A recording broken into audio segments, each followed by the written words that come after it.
Hello, you guys. Happy Sunday and welcome back to another live. I hope that you're doing well.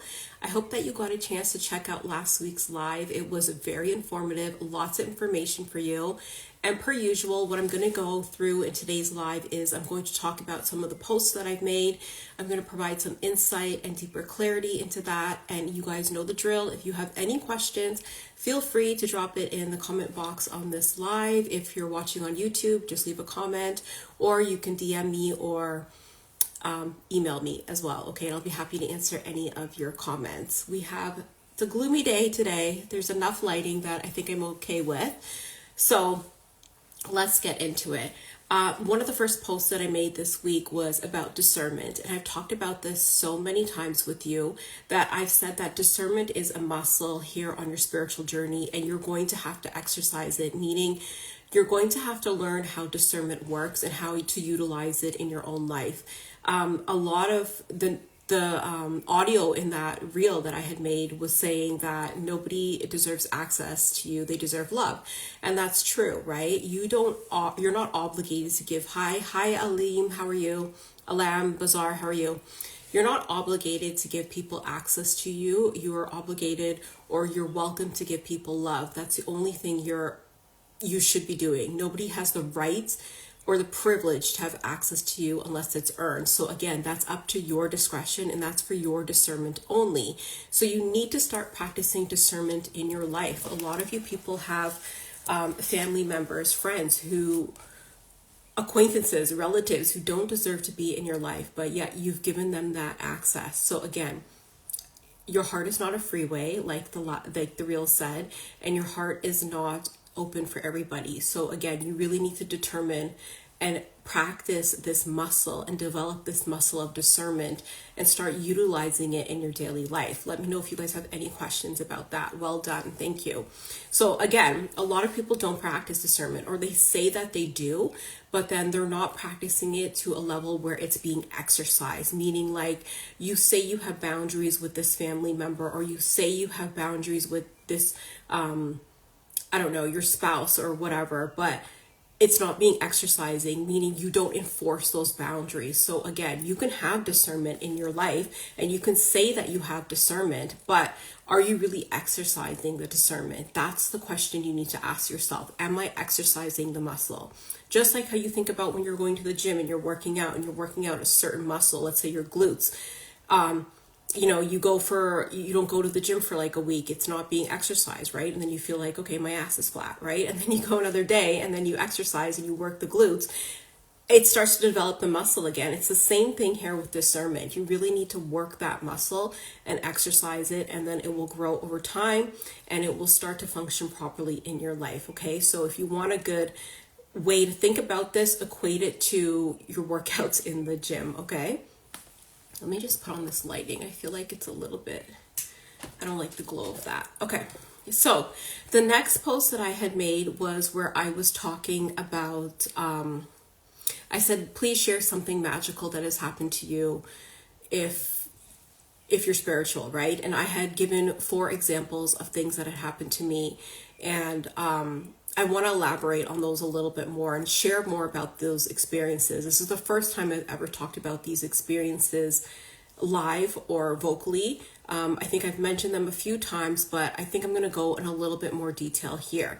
So I just want to start by saying that a lot of these magical experiences, they do happen. And as much as the magical experiences happen, there's also a lot of experiences that happen that aren't so magical. And I know some people have said in the comments, can you share more of these experiences? And I'm thinking to myself, I want to, but there is a very thin line between magical experiences and then where it starts to get a little bit paranormal and scary, right? So that's why I didn't want to cross that line in that reel, and that's why I limited it to a couple experiences that I thought were, really magical. And then, like I said, a lot of them have been magical, but then there's that element of where it gets a little bit creepy and like scary, and I just don't want to put that out there because a lot of people don't know how to navigate those experiences yet. So let's just start slow with talking about magical experiences and what that kind of looks like. And there are some certain elements that I'm going to talk about in these examples that will help you identify some of these magical experiences in when they happen to you, okay? So again, let me know if you guys have any questions. It's a lot.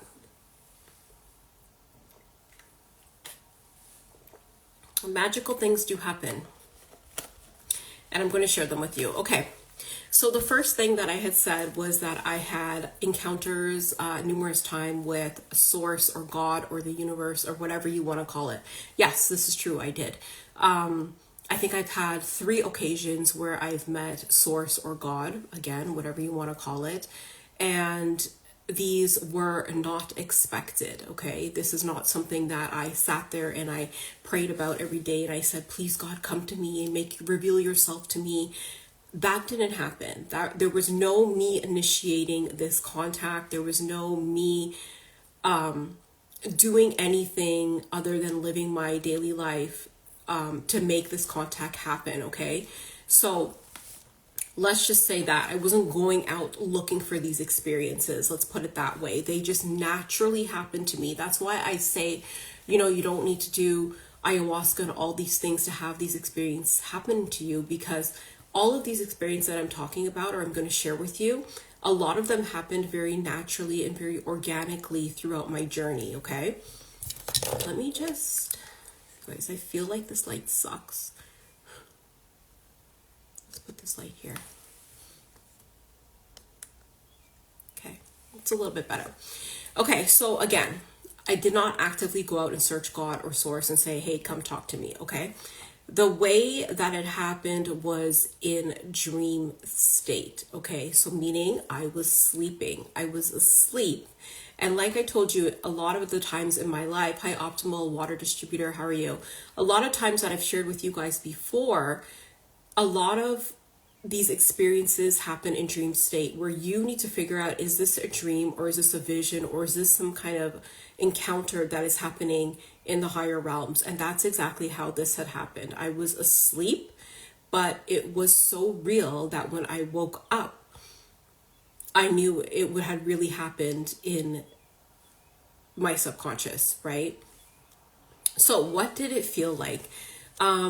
It felt like, and I said this in the post, that it is indescribable what it feels like to meet source, meaning like there are no words in the human language to really describe it. The best that I could say was that it was a overwhelming feeling of support, an overwhelming feeling of love, an overwhelming feeling of happiness. It was just, if you think of the word unconditional love and you can kind of picture what that feels like in your head or in your heart, that's essentially what it feels like when you meet source. It feels whole and it feels very, very complete. So this had happened to me 2 to 3 times. Were messages always communicated throughout these times? One particular time, there was a direct message communicated, which I'm not going to share with you again. This is my discernment, right? And my discretion. Those are private to me, right? I'm not going to share what source or God has told me literally directly, right? So was it a direct statement? Yes. Sometimes it's a long drawn out conversation, right? But for me, it was 1 or 2 or 3 sentences, got the point across, and that was enough. That's what I said in the reel. Like, it was enough to just heal whatever was going on that I had not brought consciously to deal with, right? It was enough for me to know, okay, I have the answer, and it was good enough to move on. The second time, it was like a visual story that had happened where I had gotten the message or what was being communicated. I don't really remember the details of that too much. That was a really long time ago, but it was like a story, like an image of like a play-by-play of what's happening, and that's where I got the message as well. So again, these meetings with source are few and far between. They don't happen as often as I would like them to happen, but they do happen at time periods I find where I was struggling, or maybe an issue was coming to light, or maybe I needed help with something, or maybe I had, you know, maybe source was able to identify, okay, this is going to help her along in the journey and get her over the next hurdle to have her keep going. I feel like they happened at very pivotal points in my journey to really help me move forward. So again, they are very magical, and I don't talk about them openly, and I do not share what was communicated because, again, that's my discretion and that's personal to me. So I would encourage you to do the same. You know, if you ever encounter source or you ever have messages with source, keep them to yourself unless you feel like sharing. There's nobody in that relationship but you and source. So why are you bringing third parties into it, right? So think about it along that line. Okay. Let me see if there's anything else I want to say about that. Let me know if you guys have any questions. Oh yeah. Oh, so something else I wanted to add. Okay. So and I think this applies to all of these magical encounters and when you start to have encounters with entities or beings. So when source appeared, because I identify, listen carefully, okay?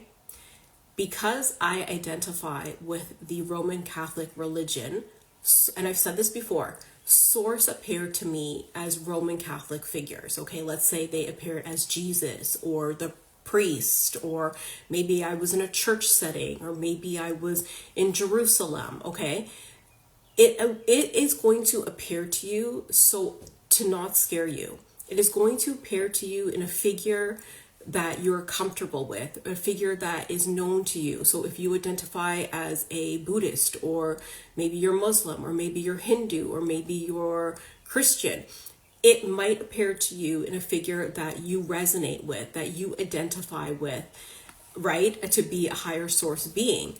So you will not be scared.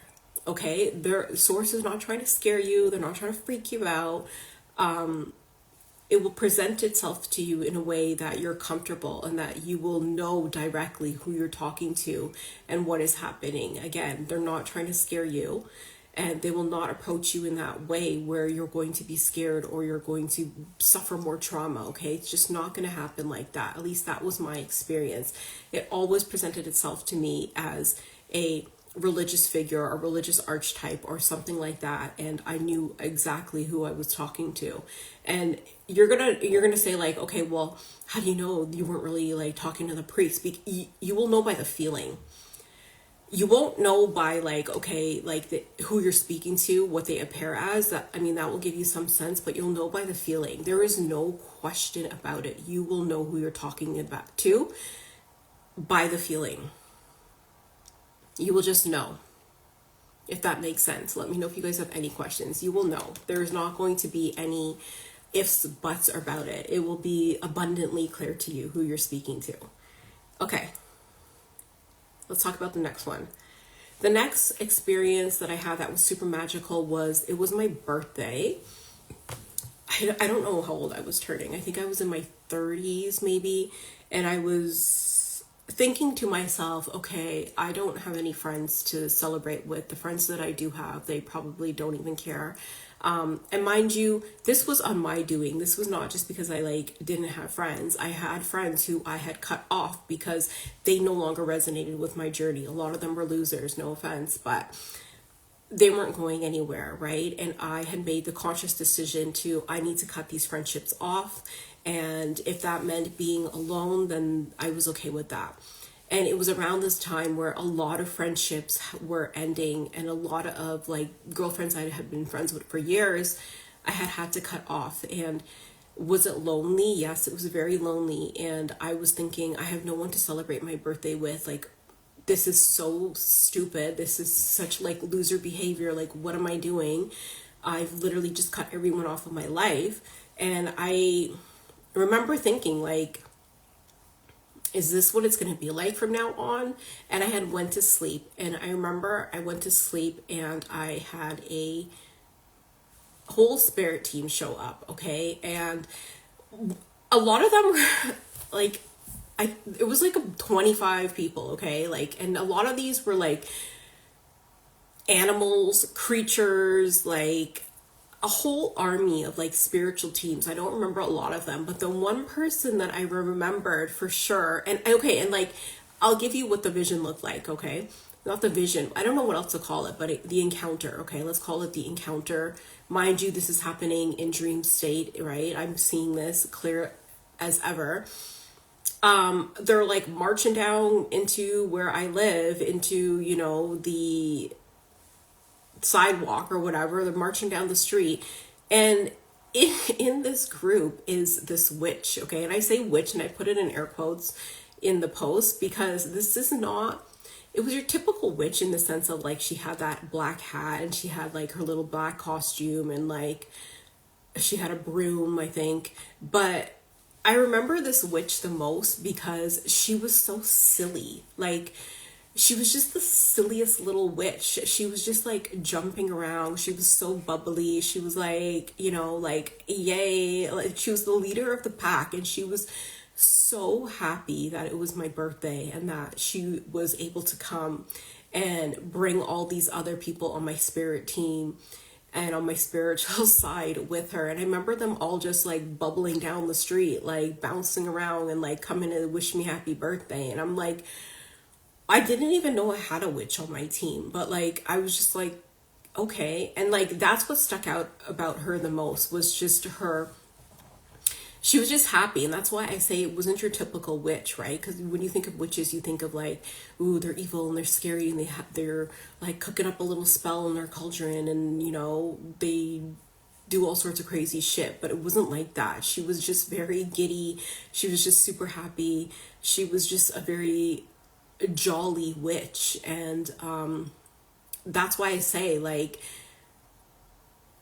a lot of these encounters happen in ways that you don't think, right? Or the ways that you're going to expect them to happen. Like, I wouldn't think my encounter with a witch would be like this, okay? So here they are, they're all coming, they're all like really excited that it's my birthday, and then it switches to a sunset. And this is a sunset like I've never seen before. I cannot forget it to this day. I've like literally Googled sunsets and tried to find a picture that looks like it, and I've come close, but I haven't quite seen anything like this. They lit and it wasn't like a natural sunset. Like, they did this to me. They showed me the sunset for my birthday. They were like, let's go. And it was a crimson, orange, red sunset, and the whole sky was the color of this sunset, and it was in like ripples of like different color. And I remember thinking, like, that's the most beautiful thing I've ever seen, like, ever. Literally, it was one of the most beautiful things I've ever seen in my life. And I woke up and I was just like so happy. Like, I didn't even care that none of my friends had showed up in real life to celebrate my birthday, or nobody had wished me. I had had this huge experience that was just so magical, and that was enough. Like, just having that team show up and just show me that sunset was enough to make it really special. Okay, so again, that was the experience with the witch. Let me know if you guys have any questions. They didn't talk, like, they weren't speaking to me directly. I remember that. And mind you, these experiences or these encounters, they're not that long, right? They may feel long because you're asleep, but it's not that long. And I'm a very light sleeper. Like, I wake up whenever I hear the slightest noise. So for me to have these encounters is just like really crazy, because that's how I knew also that they were real, because I don't sleep for that long. And for me to have them and then to wake up almost immediately and be like, okay, I remember everything. It's like, that's another clue to you that it's real. You'll remember it as clear as day. Like, this happened years ago, and I'm able to accurately describe to you guys what I've been seeing, right? Okay, the next one was what did I write here? Oh, ancient symbols. Okay. Yeah. This was crazy. So this was while I was in law school. I think I was in my second year. Second year. So if you guys don't know my story, I underwent a spiritual awakening literally the first day that I moved to another country, met my twin flame, and started law school. And it was a complete shit show. I had no idea what was going on. Meanwhile, I'm also trying to pass my classes and graduate from law school. So this is in my second year. This is in the height of my spiritual awakening. And I am laying down on my bed. I remember this. And I was like watching a YouTube video, and I'm fully awake, okay? And I literally like just blink my eye. Like just how I'm blinking right now, talking to you guys. And in front of me appears the Eye of Horus, okay? If you don't know what that is, look it up. It is an ancient Egyptian symbol. And so how did it appear? It appeared in like misty, glittery form. Like, you know when you squeeze your eyes shut and then you open it and you see that like white little fuzzy light?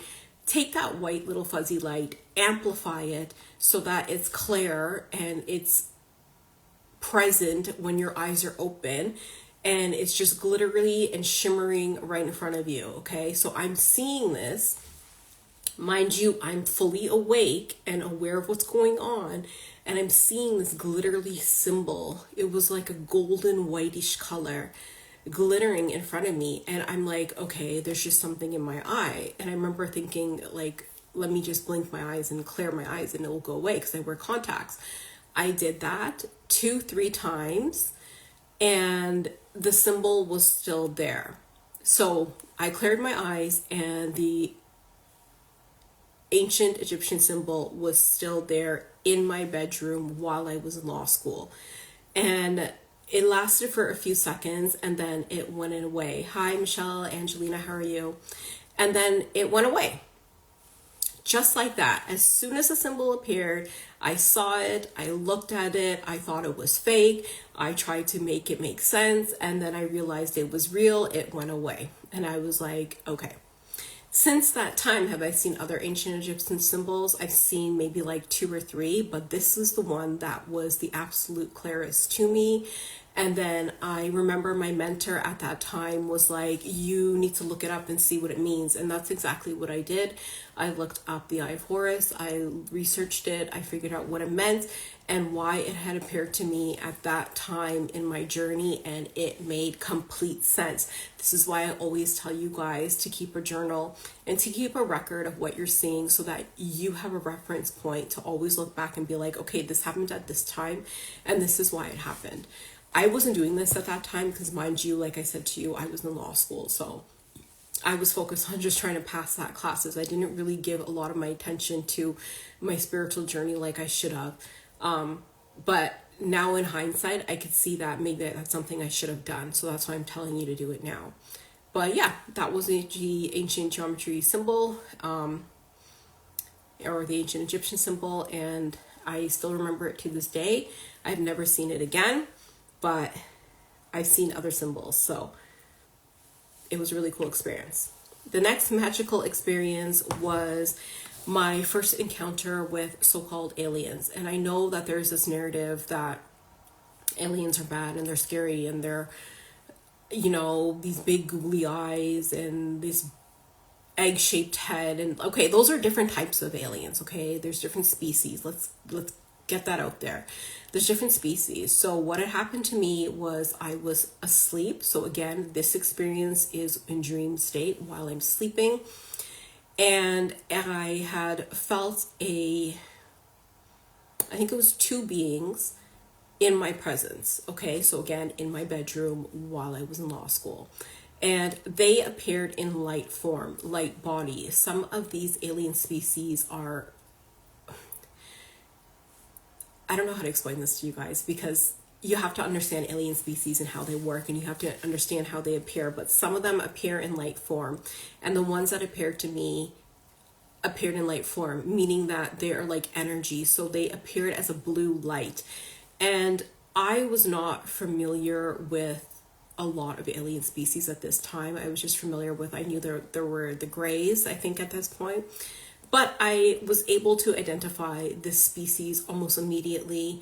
They were the Pleiadians. And if you Google this, and I didn't even know this at the time it was happening, but if you look at like some of their human characteristics or their human traits or their what they appear of or they look like in Google, it's blue, right? They're wearing like blue outfits.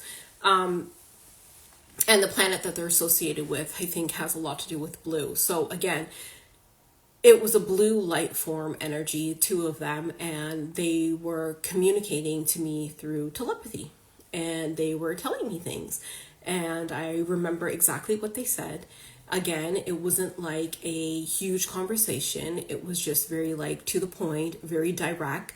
And I got the message, and then I woke up, and then I was not scared. They were not frightening. They did not present any danger to me. They were really nice, right? And I was like, cool, I just met the Pleiadians. So again, you know what color? I just looked down at my notes, and I've had my notes highlighted, but it was this color. It was like this color, blue, that they came in. This mixed with like a darker blue, like, see how my flow bottle has like this darker blue? Like mix these two together and then glow it up. It was like a light like that, right? So again, you will feel them and their energy, and you will see them, and they will communicate with you through telepathy. And it was really cool.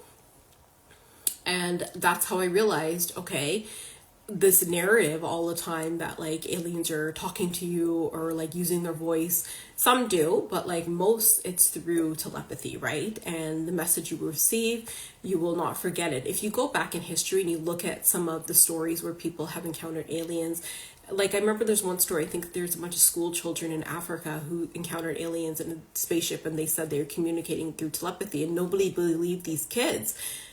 It was like 100% true, because that's actually how they communicate. And like, I know that because I've talked to them, right? So again, this was a magical experience. Have I met other alien species? Yes, I've met one other kind that did not go as well as I would have liked. That I was a little bit scared by them, just because, not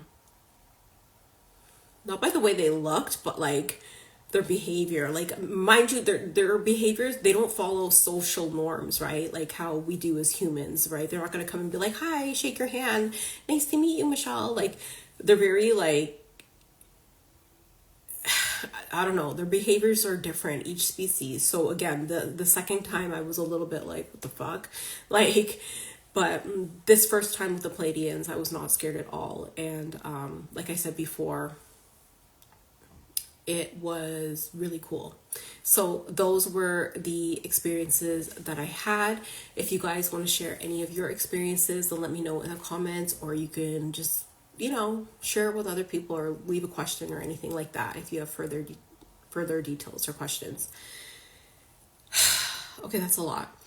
Let me see what else I want to say about these experiences. So again, like I said, these experiences, as much as some of them are really magical, there's a lot of them that are not, and sometimes the lines are blurred between what is magical and what is not. So again, I'm not going to talk about some of the ones that are still magical in some ways, but they are, again, maybe a little bit scary or unfamiliar to a lot of you. So again, these are the ones that I just remembered that are just like amazing, and that I just felt so great after having them. And that's what I wanted to share with you guys.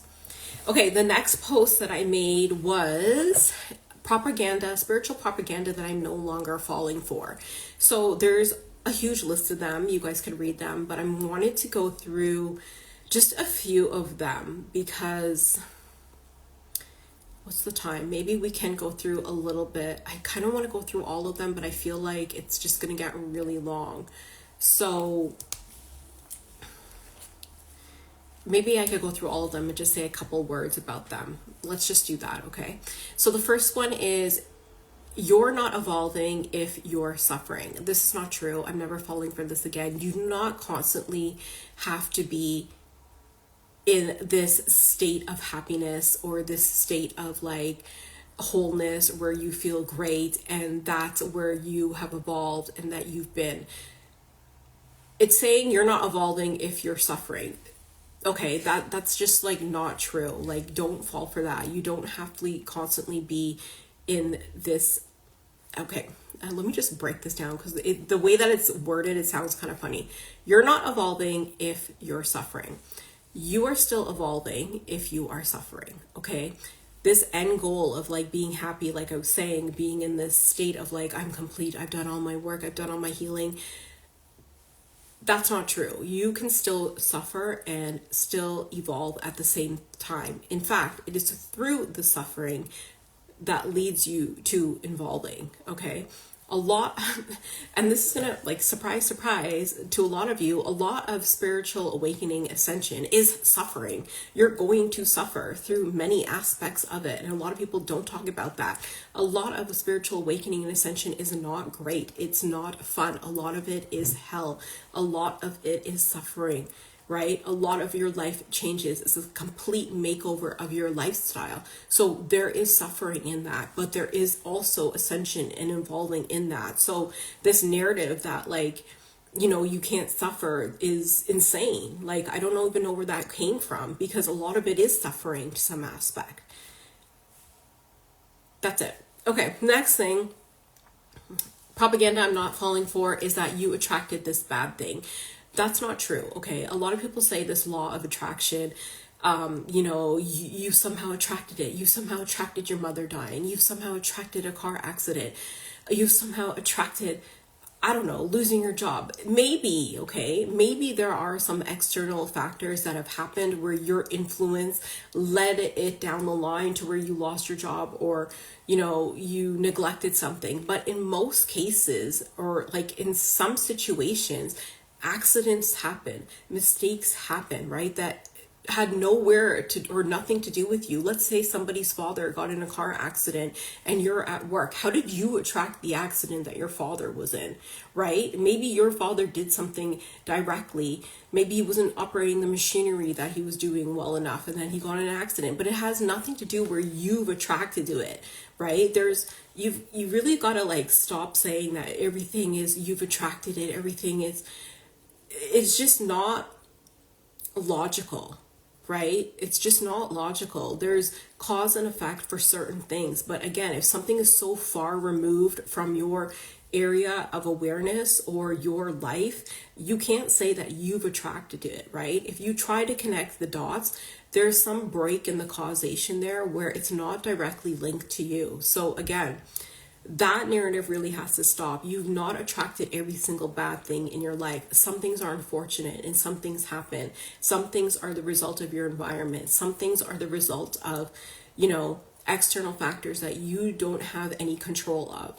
So for anyone to say that you've attracted this bad thing in your life is just completely untrue. And people really need to step back and look at things that happen and be like, you know, connect the dots and be like, what action did I take that led to this result? And that's how you're going to figure out if you really attracted this bad thing, or if you were some cause in this bad thing happening to yourself. Okay, let me know if you guys have any questions about that or any comments. The next, sorry, I'm going through these really fast. There's probably like 18, so let's keep moving. The next thing is, if you're not ascending, you're failing.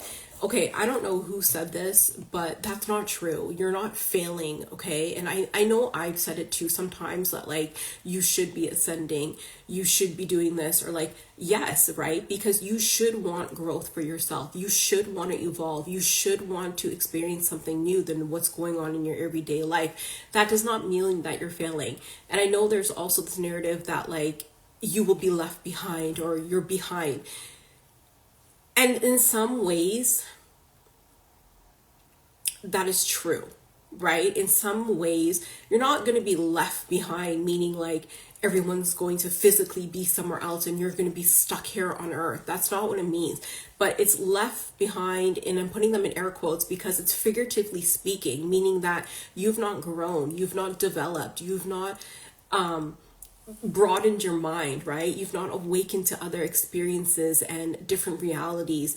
So in that sense, that's why people are saying that you're left behind, because it's like your growth has stopped, right?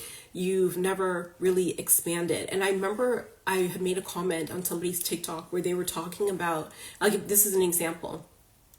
Someone's TikTok where someone would posted a video saying that they saw these beings in the forest, and I had seen the video and I had commented and I had said, don't interact with them. Those aren't the type of beings you want to interact with. And I remember someone had commented under my comment and they had said, oh, you're insane, you're crazy, like, how do you know? And then I'm thinking, and I wrote back and I said in the comments, so I'm insane because I've had an experience that is substantially different from your reality where you've never had an experience like this.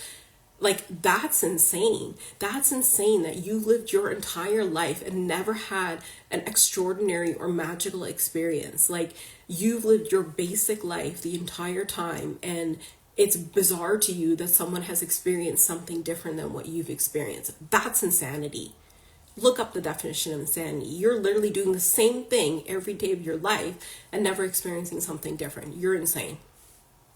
Okay? So for anyone to say that you're failing or, you know, if you're not ascending, you're failing, that's not true. You're just where you're at, right? You're just on the level that you're at. And that is, again, cause and effect. Look at your actions. That's where you've chosen to be. Okay, nobody's responsible for your growth. Nobody's responsible for your ascending. Nobody's responsible for your enlightenment. Nobody's responsible for your self-development. Nobody's responsible for your education. Nobody's responsible for what you experience in your daily life. So again, you're not failing, you're just where you're at. And if you're comfortable with where you're at, then that's on you, right? So that's where that's coming from. So don't fall for that when people are saying it. Let me know if you guys have any questions. Okay, the next thing is the universe is testing you. The universe is not testing you, okay? I'm going to tell you this. Let me rephrase that. The universe is not testing you as much as you think the universe is testing you. The universe is not testing you as much as people tell you, oh my God, it's a test. The universe doesn't give a shit, okay? They don't have time to be bothered with you and what you're doing every day and how you're a dumbass and how, like, you don't get what they're trying to tell you. They don't care, okay? In most cases, yes, the tests do repeat because you're too dumb and you can't get it. But in other cases, they're not going to test you on every single thing. They know you're a dumbass. Like I told you guys many times, the universe is sophisticated and smarter than anything you've ever encountered in your life. Do they think we're dumb? Yes, they think we're dumb. So they like to play games. I've said this 100 times. They play games with you. They think it's funny. They think that we have these human capabilities where we're limited in some sense, which we are. And they think it's funny to watch us operate within these limitations, right? It's amusement for them. So a lot of the times they're not testing you, okay? A lot of the times they're just like, you're an idiot and this is entertaining, and like you can't even clock how stupid you are to fix your behavior to change your life, and it just repeats. Why does it repeat? Because you lack awareness. Why do you lack awareness? Because like I said in the other point, you failed to grow, right? So again, it always, the common denominator in all of these things is you, okay? It's you. I'm going to tell you that. So they're not testing you every single time. They're not like out to get you. They really don't give a shit if you don't get the test, okay? End of story. Okay, let's skip a couple. Actually, no, let's keep going. Trendy spiritual gurus. I'm never falling for trendy spiritual gurus, and neither should you. Like I told you before, a lot of them are sophisticated merchants. Get this terminology in your head. Sophisticated merchants, meaning they're selling you something. Their brand is to be trendy, to follow the trends in spirituality. 1 minute they're doing one thing, the next minute they're doing something else. For example, some of them have, I don't know, purple hair, and their whole thing is purple. Like, what the fuck? Like, most people in spirituality don't have time for that shit. Look at Eckhart Tolle. You don't see him doing some crazy shit every day, right? The man's like living, talking, breathing, going to work, doing everything else. That's what people are doing in spirituality. Like I've told you guys before, it blends very naturally into your current reality. For example, I go to work, I study law, I do, like, it's it's blended into your daily life, where like you don't need to make it this big trendy thing to get awareness, or where it's like you need to put up this whole persona. It's not like that. It blends in very naturally. So anybody that's putting on this kind of like front or this persona or anything like that, it's coming from a different place. And most of the time it's coming from this place where they're trying to sell you something. And you need to be careful about that, because I've said this before, a lot of them have a spiritual knowledge that you can just look up on Google or on the internet, but a lot of them don't have substantial knowledge of spirituality, meaning like they haven't had the experiences, they haven't done the legwork or the research behind it, right? They're just spitting out to you whatever they know or they've read or their tips or whatever they're, whatever they're coming up with. But a lot of them have not done substantial work on this, and you need to listen to people who have done substantial work, who can take practical knowledge, mix with the experience, and combine it and give it to you in a way that you're going to understand. Okay, so keep that in mind when you are listening to these spiritual gurus, because a lot of them are, I don't know what they're on, okay, but it's not something you want to be doing. It's not something you want to be following. If you like them and you like their whole brand and their persona and their vibe, that's cool. Listen to their tips. I encourage you, okay, listen to their tips, take their tips, and then use your discernment and do your own research and figure out, is this something that I want to learn more about, or is this something I want to engage more with, right? Use their tips and tricks. Exactly what I'm saying to you guys, and I'm telling you, use your discernment. Listen to what I'm talking about and what I'm saying, and use what I'm saying to you and figure out, is this true? What she be saying, is this correct? Let me go do my own research and form your own opinions. Thank you for your words. You're welcome. Form your own opinions. Don't just blindly accept what anybody's telling you, right? Okay, so that's what I have to say about these trendy spiritual gurus. Let me know, Irish Reese 95. Let me know if you have any questions. Yeah, that's what I want to tell you about these spiritual gurus. Do your research, do the work, take their tips and tricks and utilize it and make it your own process if you need to. Okay.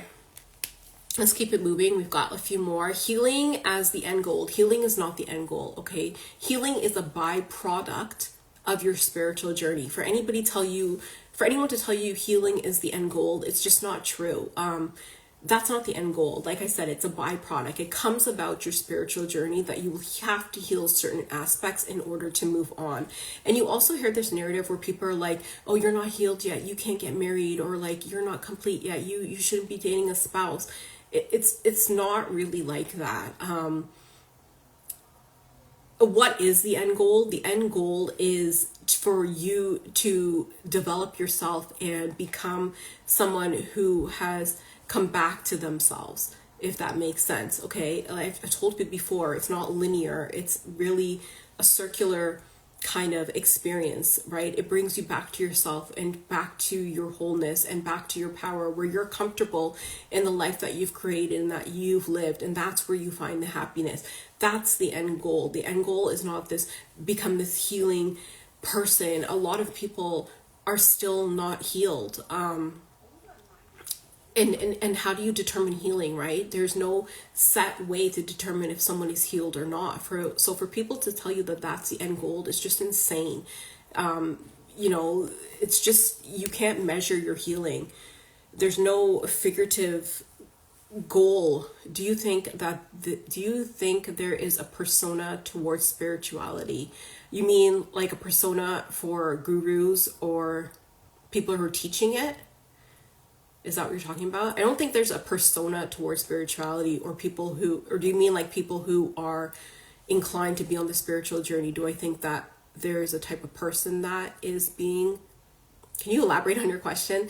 But like, what I think you're asking is, do you think there's a persona towards spirituality? Do I think that there's a type of people who are on the awakening journey and the spiritual journey? Yes, I do. I think that there are people who are open to different experiences, people who have a certain mindset of growth, people who are looking for more. I think people who are, again, open to different experiences, people that aren't spiritual but don't believe in it. Do I think there's a persona towards them? Yeah, I think there is. There is.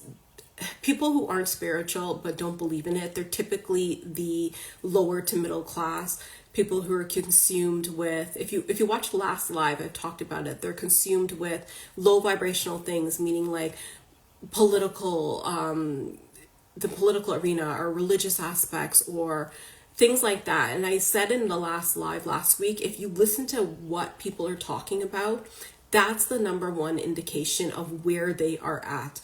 So for example, I see people talking every day about, you know, traveling to the US, or like, oh my God, the presidency, or, you know, can you believe what's going on in the religion? And those are indicators to me that you're a low vibrational person, and I won't talk to you, because you've limited yourself to the external reality that you can't even control. You're controlled by external reality. So anything you're going to say to these people, it's not going to make any sense. It's not going to fit the narrative that they're so comfortable living in, right? This external reality of politics or this external reality of religion that, again, nothing you're going to say is going to make any sense to them. So you're just wasting your time. I've spent years trying to talk to people, trying to telling them different things. You're wasting your time. So just shut up, don't talk to them, and just keep moving on your own journey. And that's where this narrative comes of, are they going to be left behind? Yeah, because 10, 15 years down the line, they're still going to be talking about this same thing. Listen to what people are saying. It will give you a clue. Okay. Okay, let me go back to the other one, healing as the end goal. So again, healing is not the end goal. There's no measurement of how much you've healed. Nobody can tell you this. You will know. Again, it is not something that happens linearly. Healing happens very differently. It happens almost in a circle, right? So again, you need to stop thinking of healing in that way. The next one is money isn't spiritual. Let me tell you this, money is 100% spiritual. And this is why I tell people that, you know, a lot of people are saying, or like, oh, it's easy to manifest, or it's easy to like do, I don't know, like whatever some spiritual things are. It's not easy. A lot of this is a work, which I've said almost every single live. It's very hard work. Almost every single area of your life is going to be work. And it's the same thing when it comes to money. And a lot of people don't even tap into money being spiritual because they can't even understand that. That makes no sense to them. If you're listening to this live and that makes no sense to you, then that should tell you that you have work to do, okay? Money is 100% spiritual.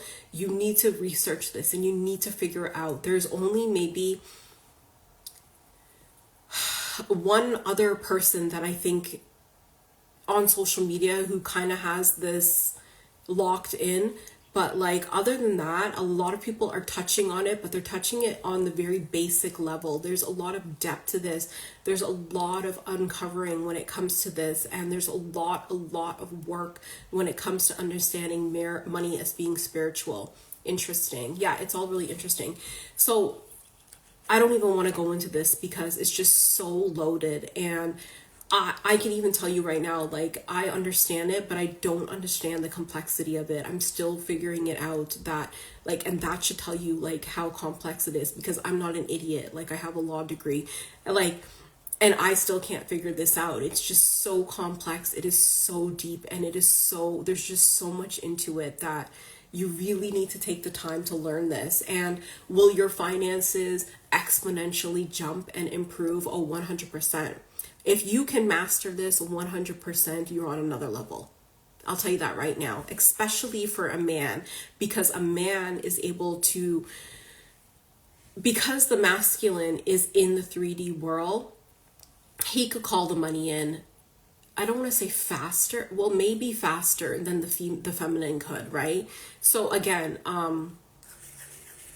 definitely look into this if anybody is interested in that. But money isn't spiritual. Do not believe that when anyone tells you that.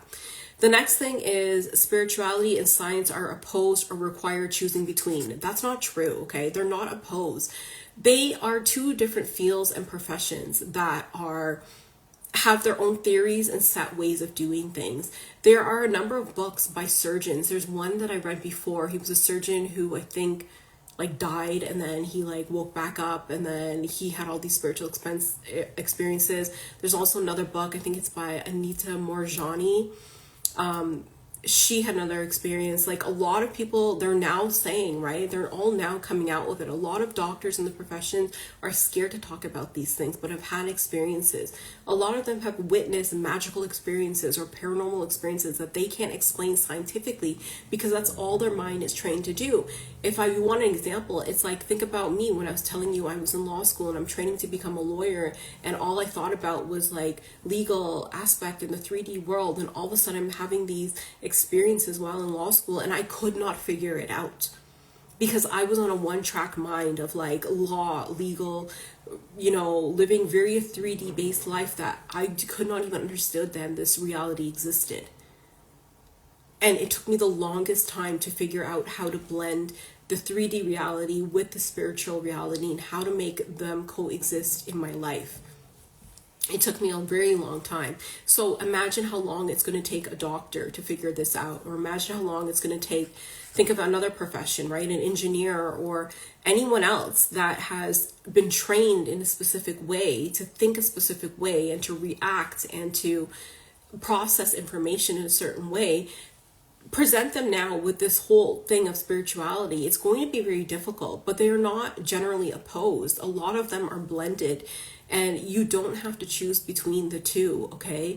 There's, again, a lot of books that are out right now that, like I told you, surgeons and doctors have been writing, where they're saying that, oh my God, this has happened, and it's 100% true. So look those up, and just know that they're not opposed. A lot of them blend into each other. They're just termed. You have to remember, a lot of these professions and these careers have different terminology, right? Medicine has a different terminology than law. So and spirituality has a different terminology, but a lot of them are saying the same things in different words. So you really need to figure it out, and you have to learn the terminologies and see if there's some correlation between what people are saying in these professions, okay? Next one is, there's only a few more left. Manifestation with no action. I've said this, and I'm the only one that I think have heard anybody say this before, is that you cannot manifest if you're not taking action. You need the action. I've said it 100 times. You can sit there all day and think about wanting a Mercedes and, trying to figure out how you can get it and praying to the gods and, I don't know, doing a bunch of manifestation tips. But if you're not taking any action, meaning you're not saving up the money to pay for the gas for the Mercedes, you're not going to the dealership and finding out the maintenance cost, or you're not figuring out, what color you want, or you're not talking to a salesperson, or you're not figuring out your insurance, if you're not taking any action in your part, then you're not getting your manifestation. It 100% is a co-creation reality with your creator and yourself. So you need to do your part, and they will do their part. Is spirituality processed or related to the ego? It's not related to the ego. The ego plays a part in it, because for you to be on the spiritual journey, there are aspects of your ego that you're going to have to deal with. Your ego will come up and try to shut down certain parts of your spiritual journey that you are working or processing through. And I've always said to people, people have said you have to kill the ego. You don't have to kill the ego. You have to transcend the ego. There's a very, very distinct difference in that. So again, it's working with the ego. The ego's always going to be there. It's working with the ego in a way that you've transcended it enough that you have come to a place that you're comfortable. Put it that way. But it's not killing this ego or getting rid of the ego. You need the ego to understand certain concepts and certain realities. The ego was 100% responsible for my development and growth. I needed it. If I didn't have it, I wouldn't have understood certain concepts. It's like light and dark, right? The ego is going to provide you with that balance that you need to get you to keep going. Is spirituality processed? What do you mean by processed? Like, it's processed in a way that, like, yeah, I would say it is processed. You do have to process it. It's a learning curve. It is Hi, Farah Luchin. It is a, yeah, you're going to have to process it. And like I said, it takes time, especially based on your background, your culture, your religion, where you've come from, your experiences, your history. So it takes time for a lot of people, and the time varies in difference per person, right? Like I told you before, it took me a very long time. I could not understand it. Mind you, I'm very smart, right? Like I just couldn't get it. Like it made no sense to me. And there, at the time that I was going through this 10, 15 years ago, there was no one to talk to, right? There's not as much knowledge as there is about it now. So again, it was very difficult. So, and you try talking about it to people in your three, is it processed through the ego? No, it's not processed through the ego. The ego is just a tool to help you process it, if that makes sense to you. It's not processed through the ego at all. Don't get that confused, because if you do that, you will run into problems where you will have given too much emphasis to the ego. And you don't want to do that. There is a healthy balance between the two, if that makes sense. There is understanding through the ego. There is realization that happens through the ego.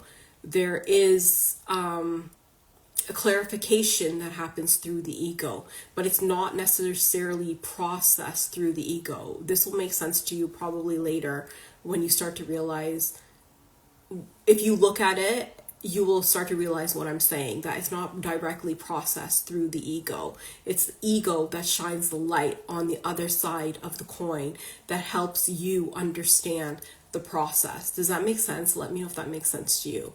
So you use the ego as a tool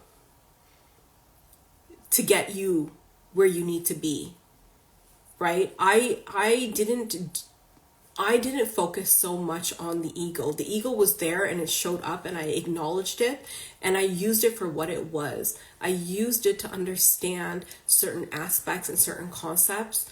And then I took the lesson, or I took the knowledge, and then I moved on. I didn't stay in the ego, because if you stay too much in the ego, it is a very hard place to get out of.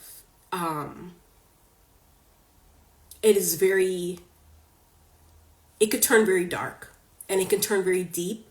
And the only person, like, makes sense. Okay, good. The only person who's going to help you on this journey is yourself. So if you can't get yourself out of the ego, you are fucked.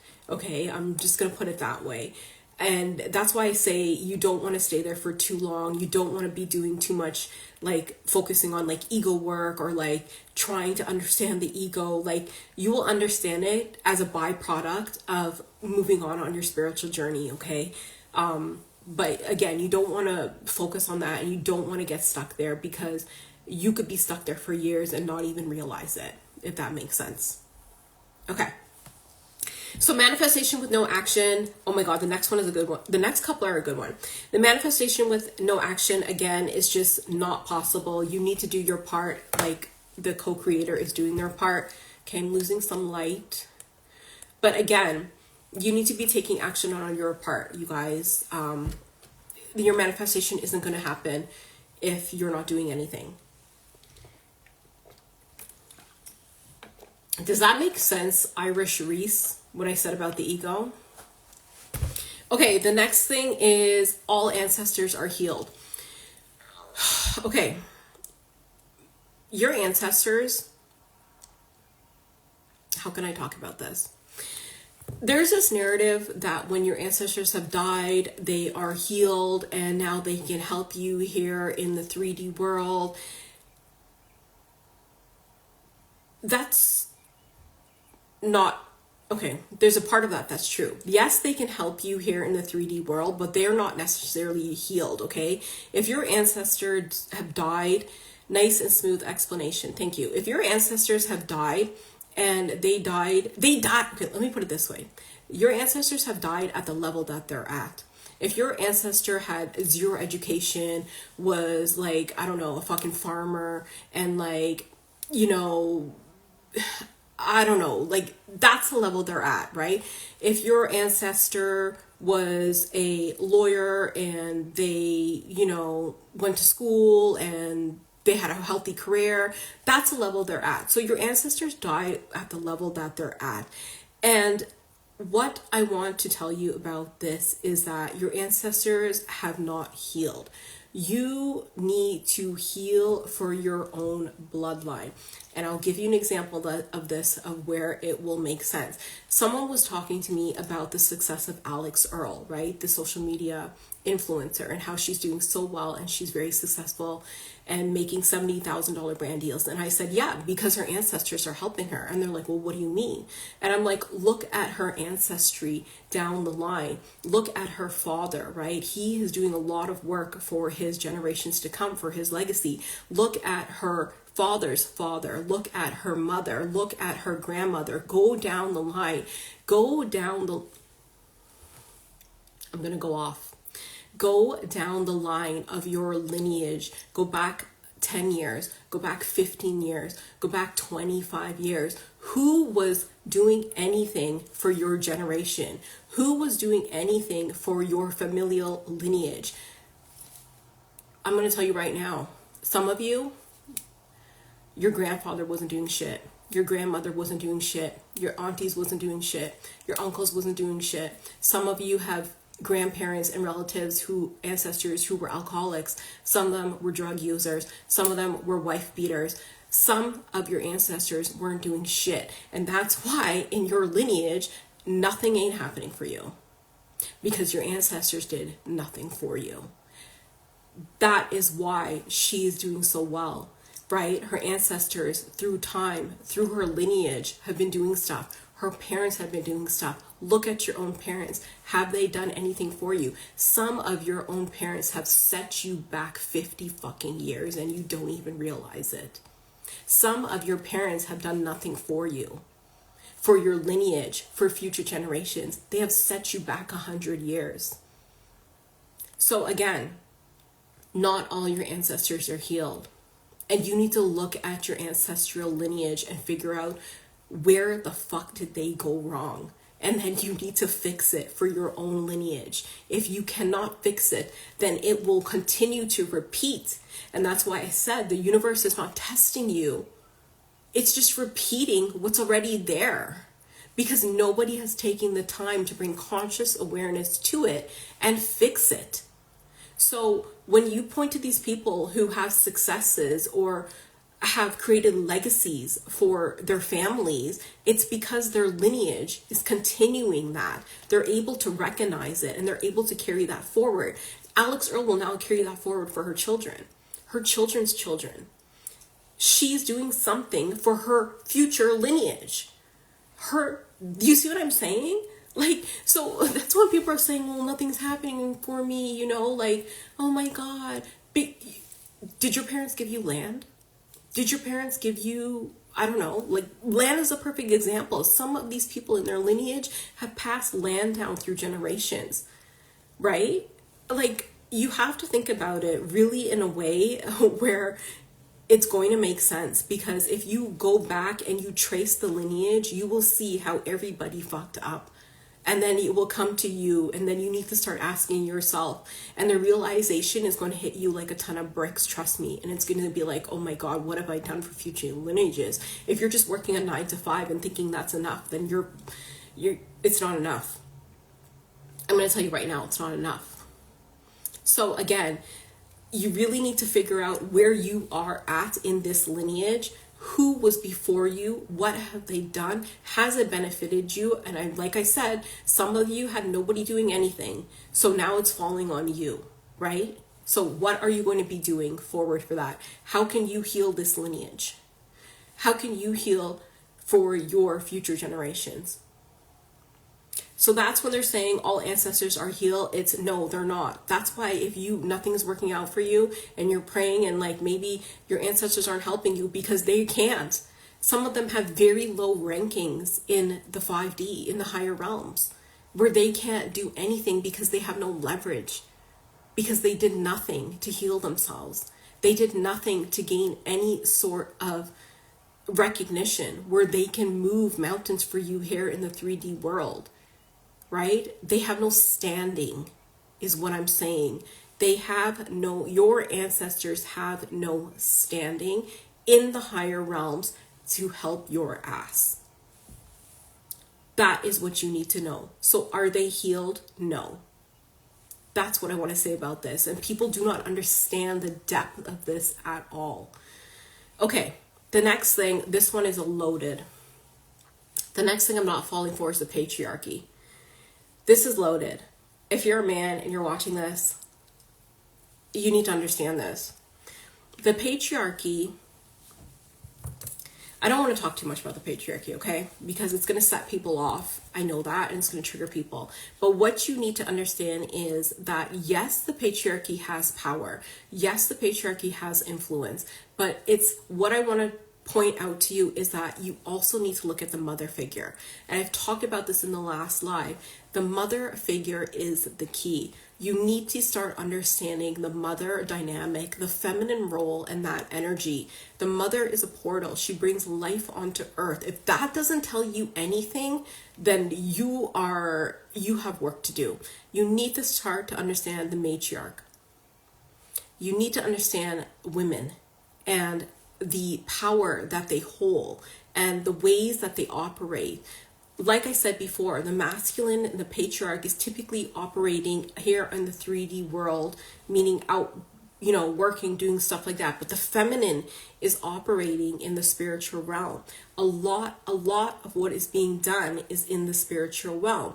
That's why when you're looking for a partner to marry, I always tell you guys, find a partner that can operate in that realm, so that when they're doing that work in the realm as the feminine, it translates down to the masculine, and it's a smooth transition between the two partners in the relationship where they're able to co-create here on earth and succeed, right? So again, you need to start to understand the mother relationship, the matriarch, and stop focusing on the patriarchy, because the patriarchy will run you into problems. It will only take you in a certain direction where you start to neglect the other figure, the mother figure. And you need a balance of the two to understand how you can use your spiritual gifts and talents to your own benefit. Okay? That's all I want to say about this. The next one, there's only a couple left, you guys. You need to pray and offer every day. You don't need to pray and offer every day. I don't know anybody who has time for that. The thing is with prayer and offerings is that you need to make it quality. Okay, your prayers need to be of quality. Like I said in the other live last week, if you're coming with some bullshit intention, they already know your intention.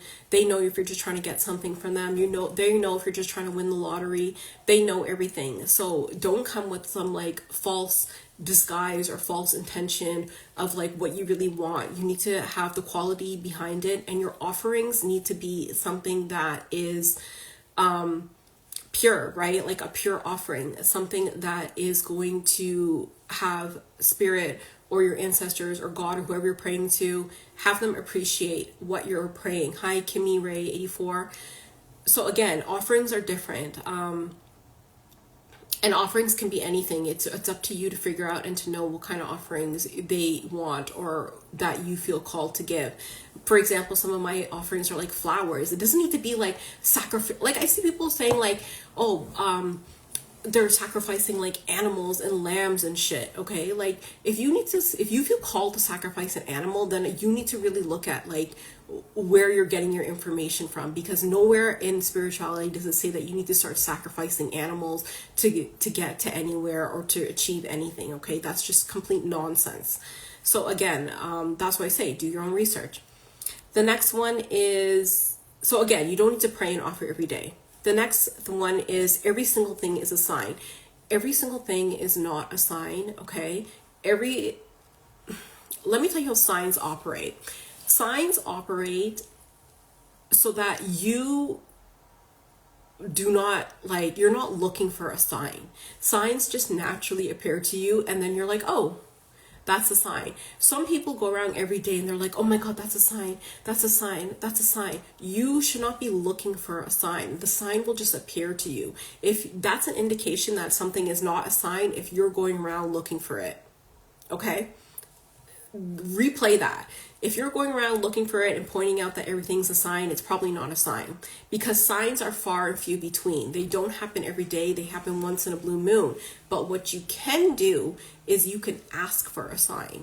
You could ask your spirit team. You could ask God, whatever the hell you want to call it. Say, show me a sign, and be specific. I want my sign to be a pink elephant.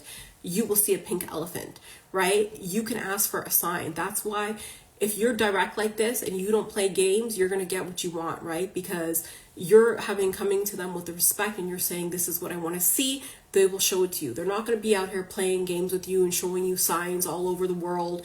Like, it's just crazy. Not everything is a sign. Some things are simple as it is what it is. Like, I don't know what to tell you guys, but for you guys to think that everything's a sign, it's not.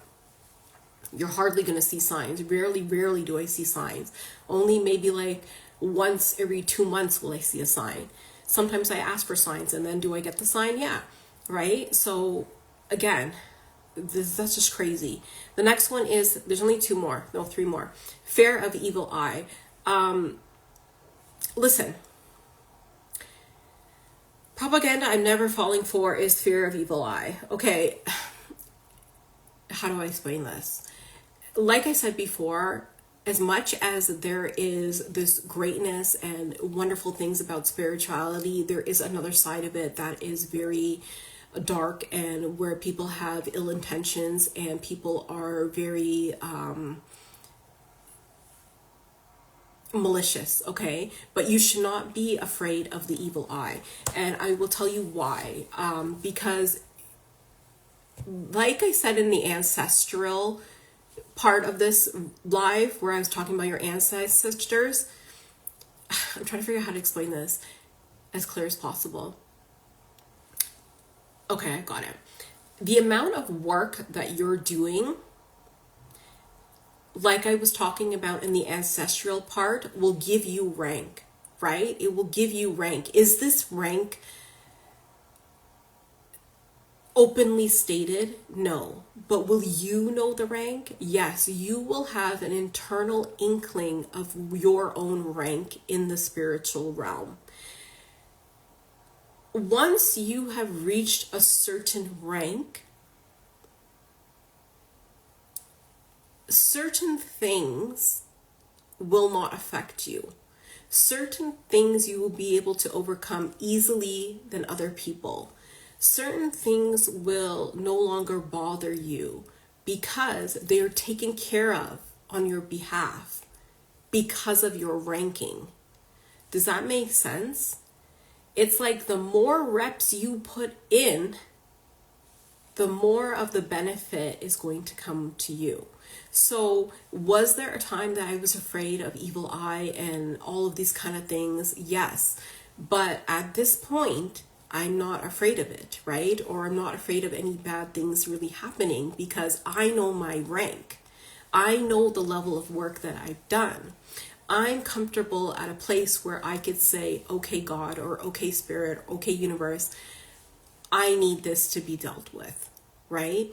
And that's why you see, like, that doesn't excuse like other cultures who do certain things. Like a lot of people talk about, like witchcraft or like voodoo or stuff like that. Yes, those things are real. Yes, some cultures and people do those things, but can they also affect you? Yes, but again, you also have certain protections and certain coverings based on your ranking, right? So again, I wouldn't worry too much about those things. I would worry about how much work that you've done, really where you're at, the level of work that you do, and developing that relationship with Spirit and God, or whatever you want to call it, and having to solidify that connection before I start worrying about evil eye. Okay, let's just put it that way. The next, okay, two more things, you guys. This live is getting long. The next thing is the pay to ascend model. Do not believe anyone who's saying that you have to pay them to ascend. Okay, that is not the case. Nobody can make you ascend. Nobody. I've talked about this before. No one can make you ascend. Nobody can awaken you. Nobody can bring you along for ascension. This is just all nonsense, and they're trying to take your money from you. Okay. People can enlighten you, people can share resources with you, people can inspire you, people can motivate you, people can share knowledge, but again, use your own discernment and discover if this is something that you want to believe and if you want to take on as your own. But pay to ascend model, anyone who's promising you ascension or promising to get you into another level is just craziness. Nobody is God, nobody is the creator, nobody is source, nobody can do that for you. Okay, so that indicates to me that there is something wrong with that person. They have a problem, and that's not something you might want to engage with, right? Okay, the last one is spiritual elitism. And you see a lot of this, especially with the rise of social media, is that you have a lot of people, like I've said, who are spiritual gurus, who are trendy, or who kind of, flaunt their spirituality, or who think that they're better than other people. This is all true. These people exist. You will know who these people are. Just here's the tip. I see a lot of people talking about like influencers, and some people are not real. It's the same thing. DM these people, DM them, ask them a question, go on their lives, comment. If they don't respond to you, that's your indication that they have some type of ego-based elitism and they think that they're better than everybody else. Most people on the spiritual journey are very normal people, okay? They don't have this where they think they're better themselves. Like, true spiritual mentality is that you're very humble and you are very inclusive, and you want to invite people. You are very open to questions. You're very, the common word is inclusivity. It's not this like, I'm better than you, I'm more elite than you. You want to include everybody. That's a healthy spiritual and true spiritual mentality. They're very humble people. Like, that's all I can say about it. I don't know anybody who and I think a classic example is Eckhart Tolle. He's not out here like in a $1 million suit driving like a Benz. Like, he's very humble. I've gone to his speeches. I've gone to his conferences, right? He's a very humble guy. You can go up to him at the end, you can shake hands, you can meet him, you talk to him, and they're very inclusive. Spiritual people are very inclusive, the true spiritual mentality. So again, look for this when you're talking to certain people and see how they're operating, and are they really inclusive or not. Again, and these are all clues and tips that could help you on your spiritual journey. That is the end, you guys. This was super long. I hope this made a lot of sense to you. Again, if you have any questions, feel free to drop it on the comment box below. If you can find us on YouTube, you can find us on Twitter, you can find us on TikTok, again, Instagram Live. We're live every Sunday at 2 p.m. If you want to book a high vibrational energy reading, just send me a DM or send me an email to aligncreate@gmail.com. I am happy to do a energy reading for you. The readings are insane. A lot of information to help you along on your journey, giving you a lot of tips and insights. Thanks. Bye. You're welcome.